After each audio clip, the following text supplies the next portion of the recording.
You know, he's a Ghanaian artist who has moved. He's relocated and is living in London. They had a conversation, and certain highlights of it we're going to be touching on this morning on Showbiz Agenda. It's hot in here. The topic just sparked fire. Ricky is so hot. Spider is hot. Chief Charles is hot by keeping it cool. I like it that way. So we'll be giving you highlights of the conversation. The first one has to do with, you know, Atumpan actually changing his name. Now he has a new name. What necessitated that, we're yet to find out. And then the studio guests will have their turn to have a bite on it. And then we'll be touching on Atumpan. He said more about artists who get closer to industry folks. They hate to support. He said when artists begin to get close to industry folks, the industry folks hate to support such artists. It's also one thing we'll be looking at. But let's have the first one that has to do with his name change. Atumpan. Oh yeah, so what did you do that? American UK. Okay, so the name now is Real Drumz, and the only reason for which he changed from Atumpan to Real Drumz is because he got tired. Is getting tired enough reason, Chief Charles? No. Okay. Not at all. It's as though the name my father gave me, one day I wake up and say, I'm tired of the name. So getting tired really is no reason. People do change names, but there's always an underlying fact. There's always a reason, a good reason why people will change names. And you think getting tired is not good enough? No, getting tired is not good enough. Especially looking at what we're looking at. Why would you get tired of a brand that you have created? This one is not just some name that you just got from nothing. It's a brand, the Atumpan brand that you created and made a hit of. It's you know the same person who did the You Don't Know the Team. So to say that you're tired of the Atumpan name that everybody knows you by, now hardly do people know that you are now Real Drumz. If Sammy Flex had not come to interview you, probably we will still. In fact, if I saw him, I was still Atumpan. Yeah, Atumpan. So just getting tired and saying that, well, I am changing my name from Atumpan to Real Drumz. I just think that, and I may be wrong, you should pardon me if he's listening to this and may find my comments offensive. I think it is typical of people from this side of the world who travel and stay out that seem to adopt a different identity to the identity they actually wear. Even if you listen to him, he has an accent now. Yeah. And well, I don't blame him. He's lived in the UK for a while, so that can be pardoned. But to change the name simply because you are tired of Atumpan to Real Drumz, maybe he feels that sounding local or the name being a bit local, perhaps it's a mockery of his brand. But I tell you what, Kofi Ganaba, at the time he was leaving the shores of Ghana to America, do you know his name? His name was Sly Dumba. And he was an amazing drummer. But when he went out there and stayed there long enough, he realized that no, I need to wear my indigenous identity. Because that is always what the difference is between you and them. So if anything at all, I think Atumpan has gotten it really, really so wrong. To say that I'm tired of my brand. It is a brand that you have created. And if anything at all, you should have reading on that Atumpan brand. Because that's what brought you to the light. Now, it seems that you're starting all over again. Yeah, repackaging. Starting all over again. But even if you are repackaging, question we should ask is that, was it broken? Was the Atumpan brand broken? Because if it's not broken, you don't fix it. Was the brand broken? Was there a certain denigration of the brand? Was there a major, soiling of your brand which warrants a repackaging or a rebranding? Beyond the, you don't know the thing. What else have you done? You don't know the thing was a strong brand. That Atumpan thing was a strong brand. It was a huge brand. Yeah. So for me, I think he has dipped. Anybody who advised that he changed his name and repackaging from Atumpan to what? Real Drumz. If you have a huge brand as Atumpan, you are repackaging to what? Real Drumz. And how long has that been? What have you derived from that Real Drumz? Except perhaps there is an issue with the Atumpan, and by his own submission and explanation, he just got tired of the brand and just decided to repackage, which doesn't make sense to me, because the brand was not broken at all. It was strong. Look, even if he had left that Atumpan brand for 10 years and came back to take it, it will still fly. Because the brand was strong. Right. But this is a real talk thing or real whatever it is. Real drums. Real drum, they are not starting all over. I don't know how huge he is in the UK. It doesn't matter how big you may be there. Because recently last year we were at the Ghana Music Awards and it was nowhere around the major Ghana Music Awards in the UK. Which means that he may now be an under G. Try to start all over again.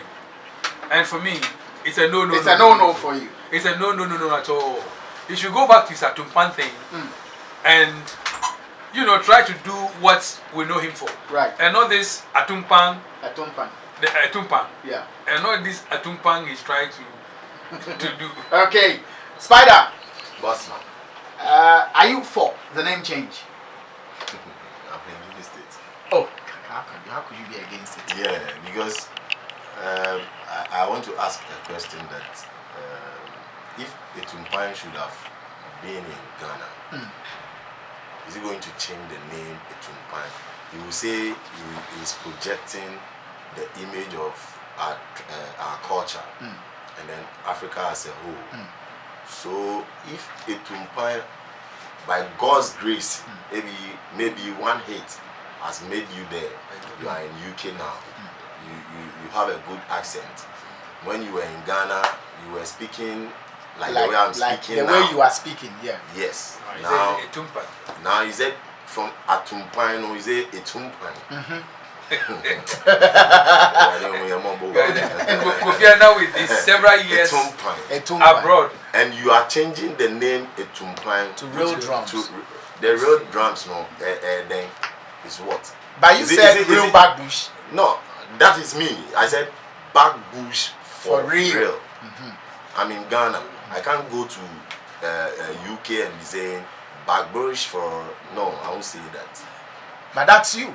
Yes, you see, the name Atumpan, when he was in Ghana, I quite remember his interviews. He said he's projecting the image of our culture.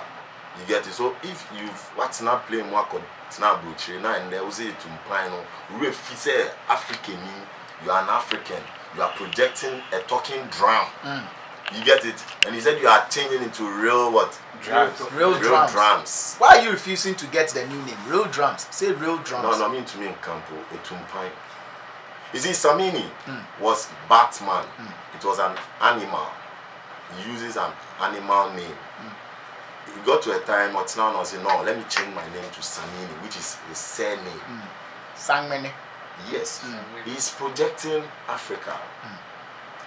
You see, he left me alone. Atumpan shouldn't be somewhere, or Real Drum shouldn't sit somewhere and say he's projecting Africa. What are you projecting Africa for?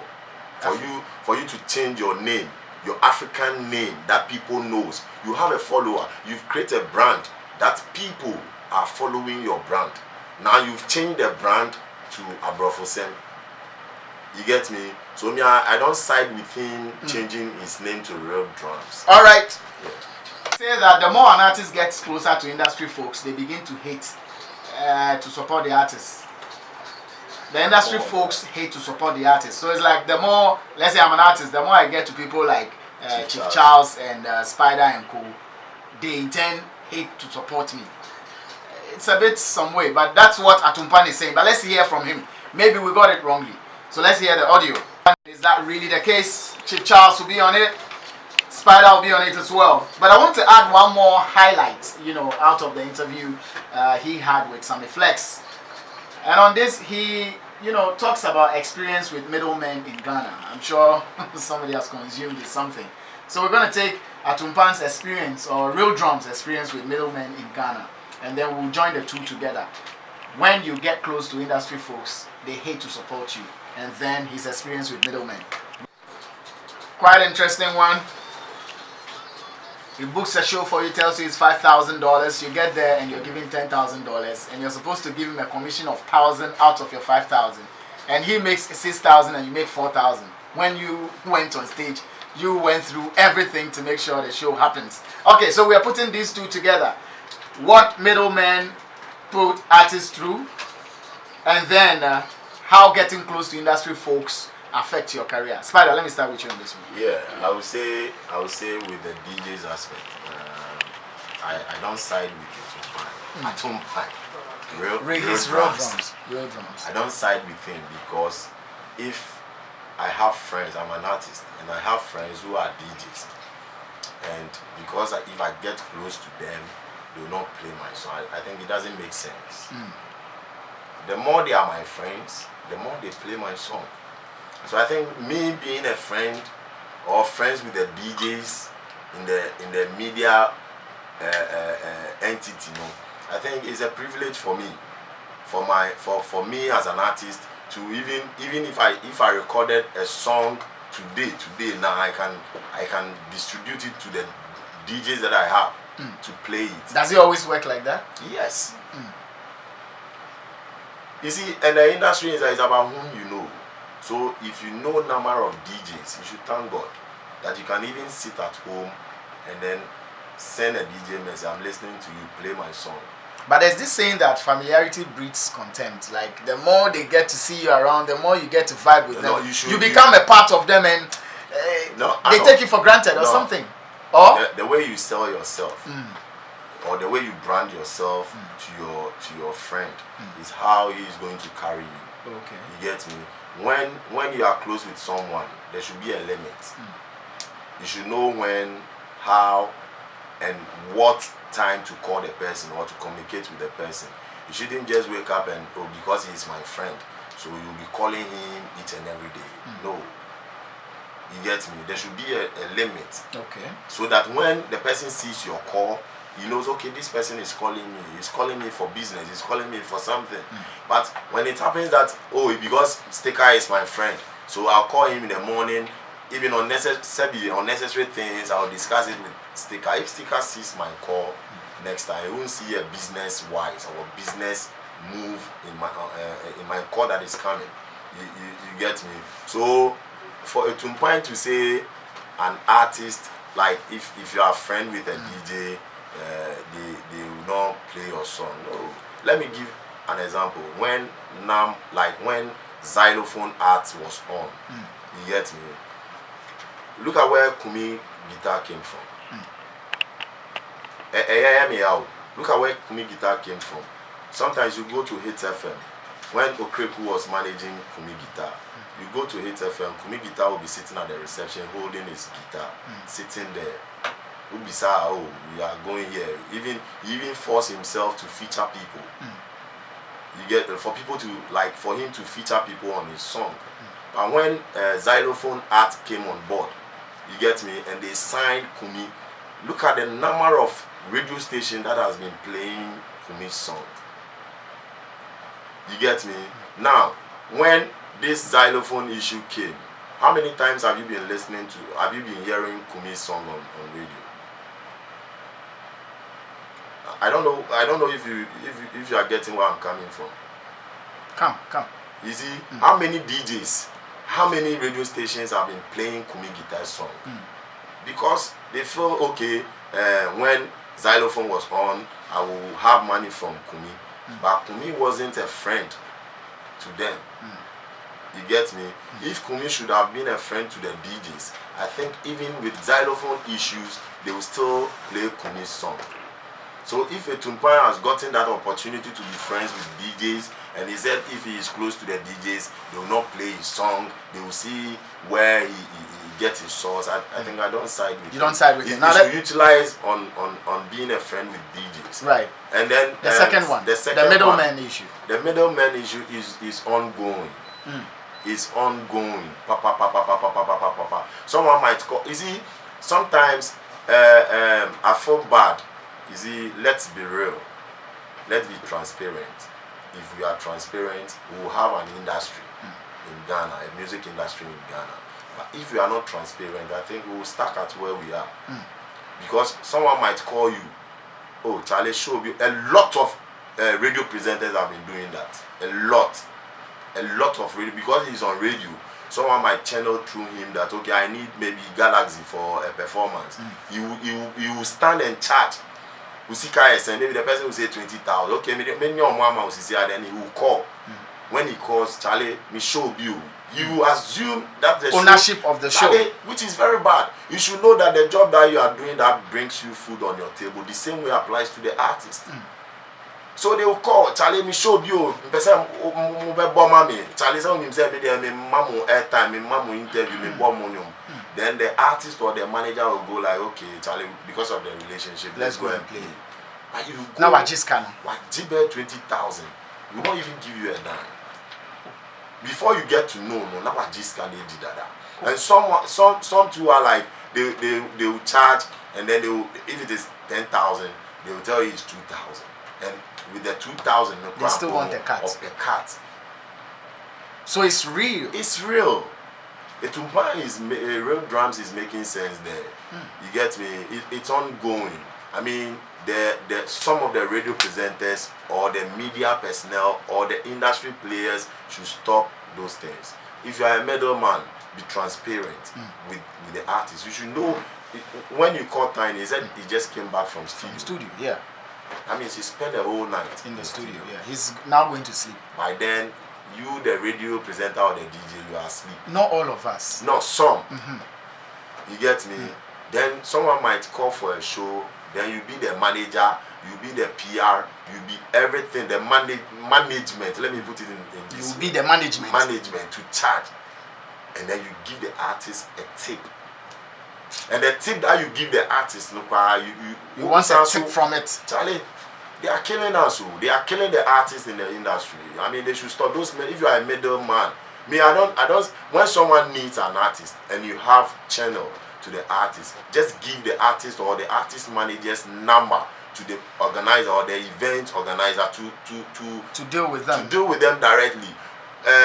Me sitting here, I'll not be ungrateful if Arnold call me for a show or he gives my number to an organizer, and the organizer says, "Oh, I got your number from Arnold. There is an event coming up. How much will you take?" And I conclude with the event organizer or the promoter. I don't think I will just leave you alone.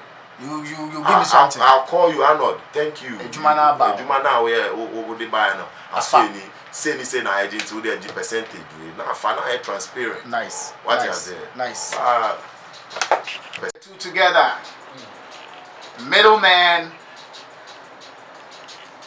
And whether or not getting close to industry folks make it difficult for you to blow, or makes it difficult for your career to blossom. Yeah. It's raised a number of issues. Issues that rings true on any day. Familiarity indeed brings contempt, as you said.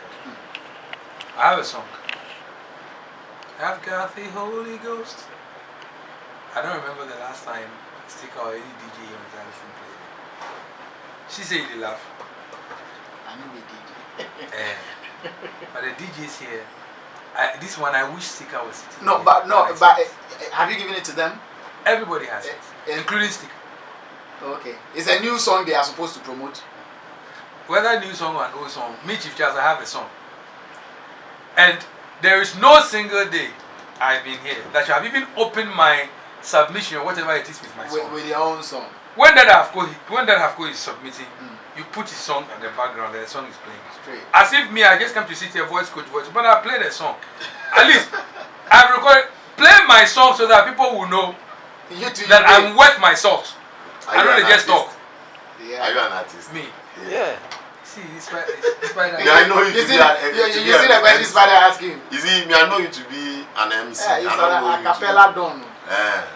Boss who come in. Oh, Chief Charles. Shepherds. It's a leader of shepherds. So you see, this issue the guy has raised. It be real, eh? It be real, it rings very true. But sometimes too, you see, it depends on the relationship and the heuristics of the relationship. Me, for instance, I know that if I'm on Sticker's case or DJ Q or Sedem, any of them, if I'm on their case to play my song, at least like DJ Roy, then go play or Blessed Memory used to do, they go play. But I don't do that. If they play, if they don't play, me I did.